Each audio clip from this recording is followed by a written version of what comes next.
Deus misericordioso abençoa este momento em que nos preparamos para ver este vídeo. Concede-nos a clareza mental para compreender as lições que serão compartilhadas e a força de vontade para aplicá-las em nossa jornada. Que esta mensagem seja um farol de esperança, orientando-nos em direção à paz e à verdade. Que nossos corações sejam tocados e nossas mentes sejam enriquecidas pelo conhecimento que ela oferece. Amém. Aliás, eu fico pensando assim no mistério dessa continuidade, né? Bonito a gente pensar, a gente perceber como é que as pessoas continuam dentro de nós de um jeito tão intenso. As pessoas não terminam, e elas não terminarão à medida em que elas continuarem amadas assim. Quando você percebe que a sua fala está impregnada pela sabedoria de uma mulher que nunca frequentou a escola. A minha mãe não teve oportunidade de ir para a escola. A minha mãe frequentou, me parece que só até o 3º ano, se eu não me engano. E no entanto eu fico vendo assim que na hora que eu perco o discurso inteligente, na hora que não me sobra muito daquilo que eu estudei, sabe? O que me socorre é o que a minha mãe me ensinou. Talvez você até possa dizer isso comigo, né? Quantas vezes o programa deu certo porque minha mãe estava aqui. Quando a gente mantém as pessoas vivas dentro de nós, quase que como uma forma de fazer justiça, né? Uma forma de dar voz aos que não têm, né? Uma forma de emprestar, né, o corpo a quem não pode estar aqui. Assim como a gente pode ressuscitar os que foram embora já. Outro dia eu estava pensando, a minha mãe sabe assim, ela sabe o quanto que eu amei o Robinho, né? E eu me lembro que quando ele morreu, ela foi a pessoa que mais ficou do meu lado assim, naqueles dias. Porque ela sabia do quanto nós éramos amigos, e ela sempre me dizia isso, que era uma amizade que ela admirava muito. E eu fico pensando assim nessa capacidade que às vezes a vida nos dá de o outro continuar dentro de nós. A gente já não sabe mais dizer o nome da gente sem a gente lembrar o nome dos outros também, né? Quando você percebe que por uma força misteriosa as pessoas já morreram, elas não existem mais, mas de alguma forma elas estão legitimamente representadas naquilo que a gente é. E eu agradeço muito a Deus por isso, sabe? Agradeço a Deus pela oportunidade de poder experimentar na minha carne o que os discípulos experimentaram. O mistério da ressurreição de Jesus, assim, quantas vezes a minha mãe ressuscitou Jesus dentro do meu coração? E me lembro, sabe, que um dos momentos importantes da viagem na Terra Santa para mim foi quando nós íamos entrar dentro do Santo Sepulcro. Eu me lembro que naquele dia eu tinha peregrinado com outro grupo que não era o que a minha mãe estava. Aí eu corri, né? Na hora que eu cheguei lá no Santo Sepulcro, eu corri, procurei onde ela estava, porque eu queria entrar lá dentro com ela. Lá entram no máximo 3 pessoas juntas, né? Porque na minha experiência de homem, né, de filho, quantas vezes um ressuscitou o outro, sabe? Naquilo que não era fácil, né? Eu não tenho medo do que eu sofri, do que eu sofro ainda hoje, né? E eu fico vendo assim, né? Eu me lembro que aí eu corri, eu vi que ela já estava quase entrando no sepulcro já. Eu segurei na mão dela e falei assim: mãe, eu quero entrar com a senhora aqui dentro. E a gente tocou aquela pedra junto, sabe? Assim como tantas vezes a gente tocou em tantas coisas juntos. E eu fiquei pensando, né? Qual que é o grande significado do Cristo para nós? É que Ele ressurgiu. Ele venceu a morte. Ele venceu a precariedade. E aí tocar aquela pedra e saber, o mistério se deu aqui. Aqui está a origem do que a gente crê. A origem de tudo que me faz falar o que eu falo. Está ali, naquela pedra, na ressurreição do Cristo. Mas a ressurreição do Cristo eu só pude entender porque um dia uma mulher me ressuscitou também. Me ressuscitou no momento em que a gente era pequeno demais e a gente não sabia articular a vida do jeito certo. Ela me ressuscitou no dia em que eu não queria ficar na escola, porque eu tinha medo da solidão, de ficar longe dela. Ela me ressuscitou no momento em que a minha irmã morreu. Ela me ressuscitou no momento em que a gente viu as coisas darem tão errado dentro de casa. Ela me ressuscitou no dia em que eu quis desanimar da vida. Ela me ressuscitou, assim como ela tenta ressuscitar minha irmã, tenta ressuscitar os meus irmãos. E se eu falo em nome deles, eu tenho certeza que todos eles amam profundamente e admiram a minha mãe.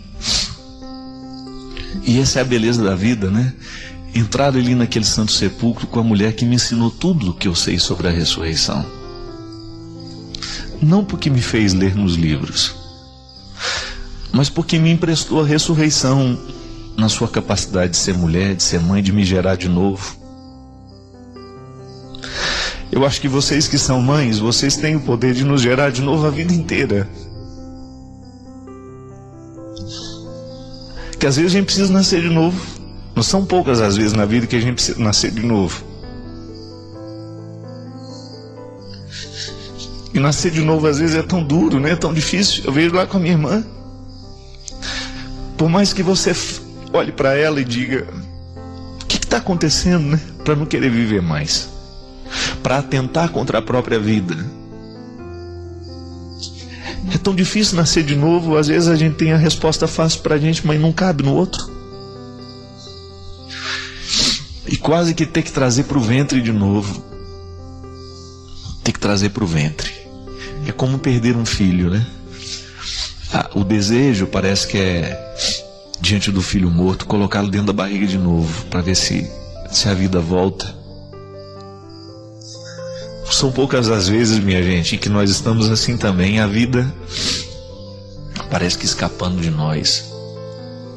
Ainda hoje eu conversava isso com o Léo. Como hoje as pessoas estão fracas, né? Como as pessoas hoje estão sem vontade de viver. Como o sofrimento tem sido causa de derrota para tanta gente. E às vezes falta essa nossa experiência de olhar nos olhos e de redescobrir ali um significado para a gente ir adiante. E só é possível com quem a gente ama, viu? Não tem outro jeito não. E só é possível quando a gente olha nos olhos de quem nos ama mesmo, de quem sabe tudo sobre nós, ou que sabe boa parte daquilo que nós somos. Quando empresta: olha, eu sei que está difícil para você hoje, eu te empresto um pouquinho de mim. Eu sei que hoje você não tem condições de ficar em pé sozinho, eu te empresto um pouquinho de mim. Me empresta um pouco do seu sorriso, né, na hora da minha dor, me empresta um pouco da sua lágrima, me empresta um pouco do seu colo. Nós precisamos fazer isso o tempo todo. Porque esse é o grande significado. Às vezes a gente fica... São tantas as perguntas que a gente tem aqui: padre, como é que a gente faz? Padre, como é que a gente faz? Padre.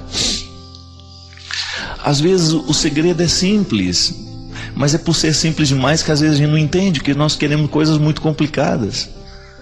Às vezes o cristianismo ele só é possível assim, quando você olha para Jesus e vê que ele emprestava o tempo todo. Não sei quanto tempo eu não sei quanto tempo que Jesus vai ter que me emprestar o sorriso dele. Pode ser que o meu volte amanhã, mas enquanto eu não tenho, eu fico com o dele. Isso é o cristianismo.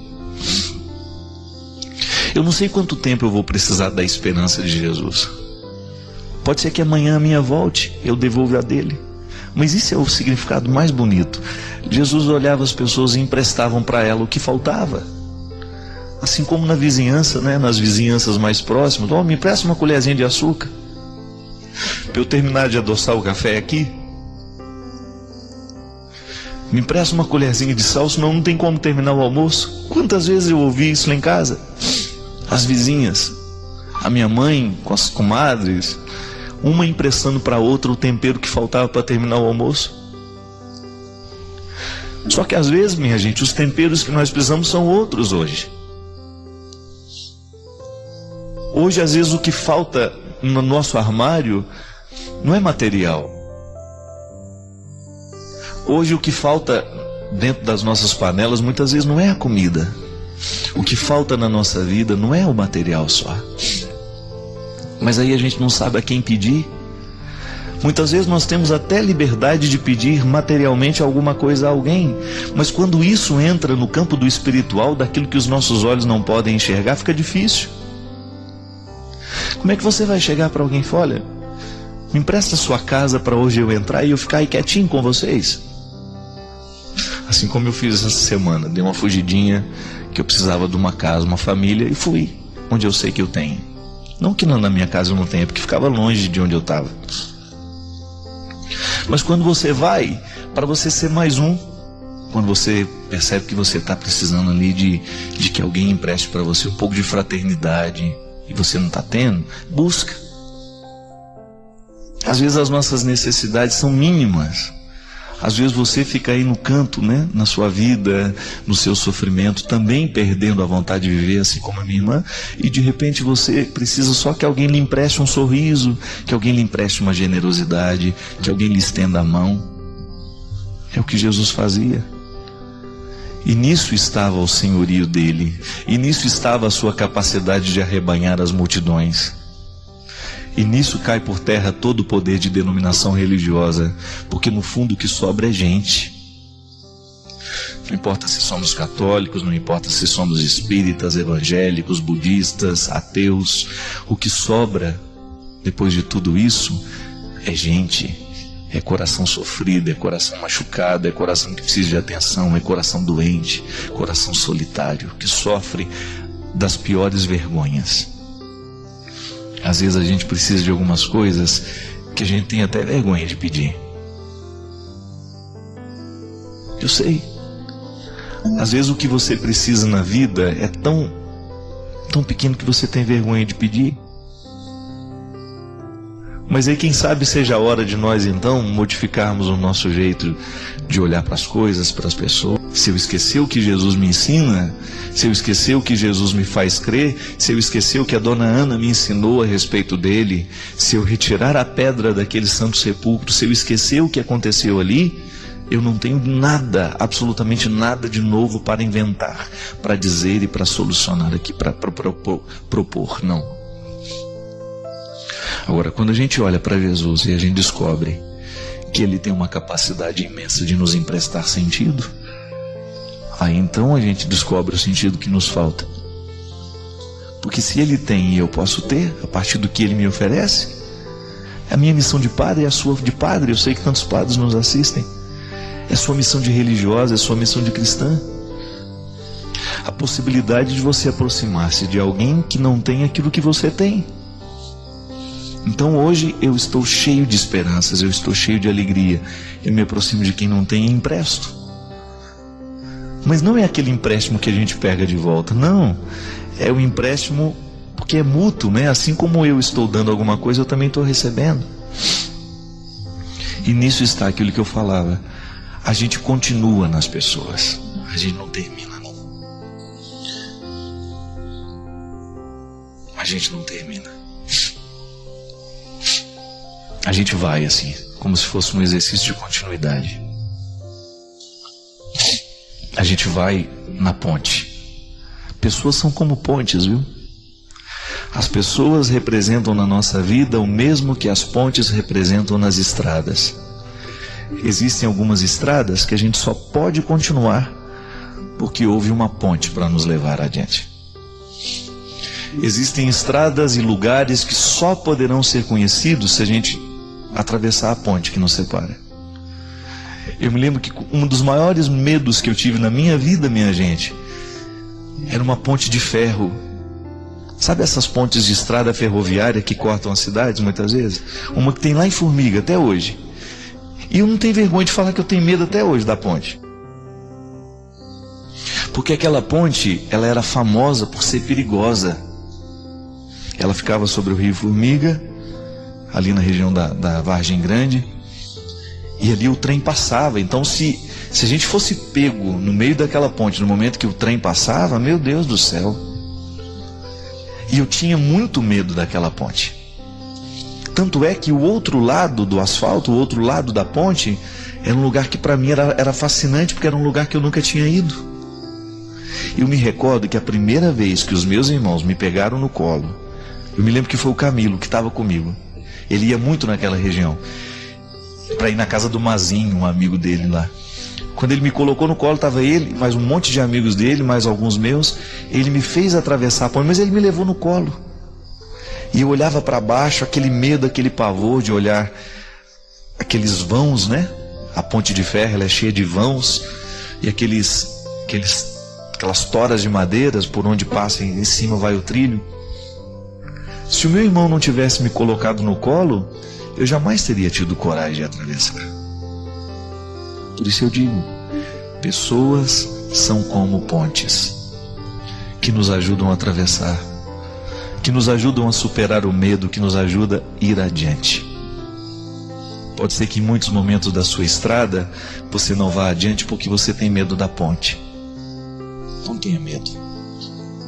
Depois daquela ponte existe uma realidade que você só vai conhecer se você tiver coragem de ultrapassar, de vencer o medo que lhe paralisa.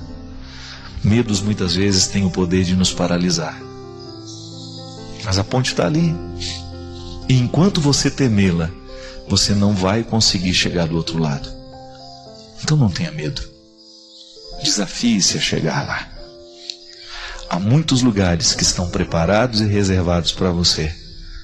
E Deus faz questão de colocar você no colo e de fazer você chegar lá. Com a força de seu Filho Jesus, que é um especialista em humanidade.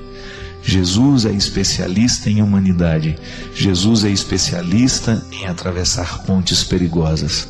E nós vamos com Ele. Derrame o Deus Todo-Poderoso sobre a sua vida, a sua bênção. Ele que é Pai, Filho e Espírito Santo. Amém. Obrigado pela sua companhia.